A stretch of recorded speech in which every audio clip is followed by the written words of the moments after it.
Thank you, Thane. And Steve, you just sit right there for a moment. We're going to talk about you. So I want you to imagine that you've been working incredibly hard on a project for maybe a decade. You've been holding an idea for your organization for maybe a decade, nurturing that idea, trying to make sense out of it, bringing people together from around the country to be an advisory committee to help you flesh out this idea, taking a sabbatical, not to go hang out on the beach, but to dive yourself into the intellectual rigor of trying to imagine something that had never been imagined before. And spending something like a decade on that, which is what Steve Coen, who recently retired as the president and CEO of the Kansas Health Foundation, what he did prior to KLC being created. So I want you to imagine holding and nurturing an idea like that, and how passionate you would get with the idea, how much you would think about it when you put your head on the pillow at night and when you woke up the next morning. And then I want you to imagine how hard it would be to then give the work away, which is what Steve did. He gave us our footing. I still have the white paper he crafted at the end of that sabbatical. I mean, he gave us our footing, and then he intervened incredibly skillfully. Up there's the banner, intervene skillfully. One of the ideas under intervene skillfully is give the work back. So I want you to think about, is there anything in your life that's an example that you nurtured for so long, thought through, planned, figured out, made discoveries, and then gave the work to other people to carry forward? Tonight, we want to honor Steve. He's recently retired, and a lot of people make this happen. A lot of people make KLC happen. We owe it to a lot of people, and I mentioned some of those earlier today.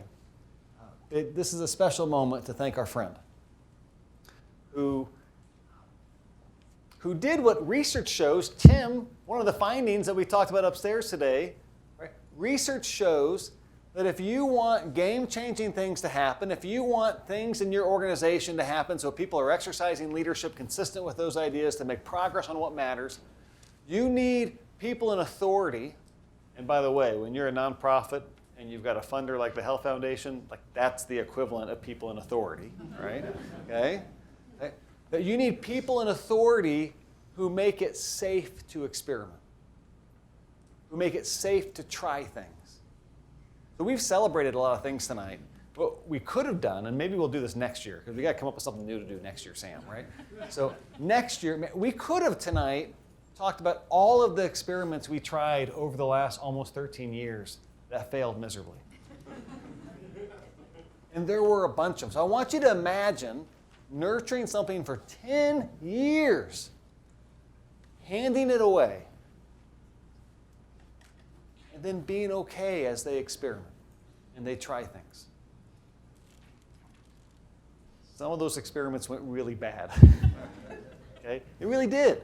We didn't know what we were doing. And to then just nurture that and just understand it. That's what Steve did for us. And but for that, Steve, we would not have been able to do all the stuff we've talked about tonight.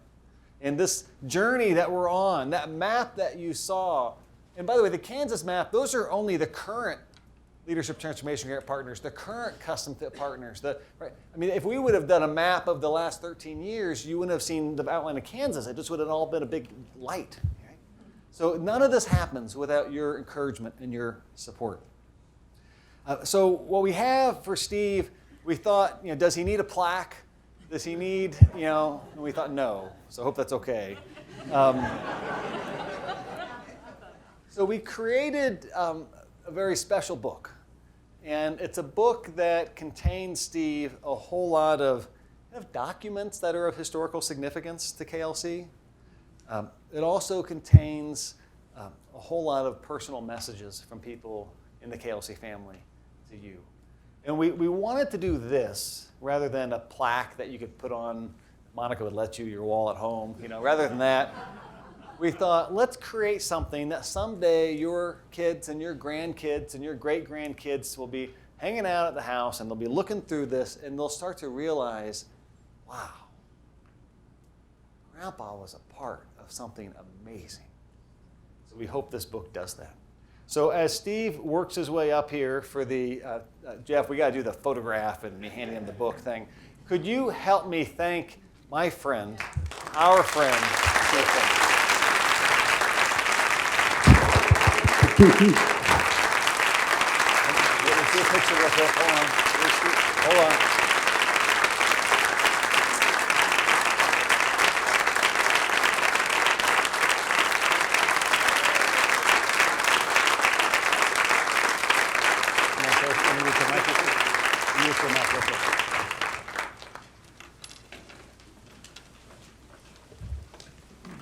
He told me I could say a few words.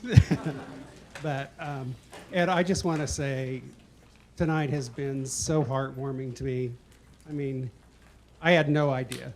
None of the board or any of us had any idea that this would be such a huge success. And let me tell you, it was not all me by any means. It was all our staff. Deanna and Nadine are here tonight. Why don't you two stand up? They had a big part in the leadership center.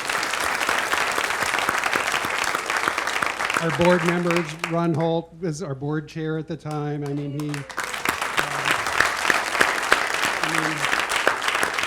there was many of us that were a part of creating this, and I just was so fortunate to be there at a time that the board gave me the ability and, to work for an organization that had the funds to be able to dream and create something that would benefit all Kansans in this way, and then have it all culminate in this way is just a marvelous thing.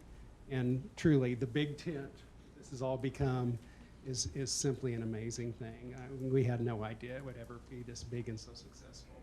So kudos to all you, your staff, your board, and all of you that are making this become reality. It's an amazing, amazing thing. Thank you so much for this letter.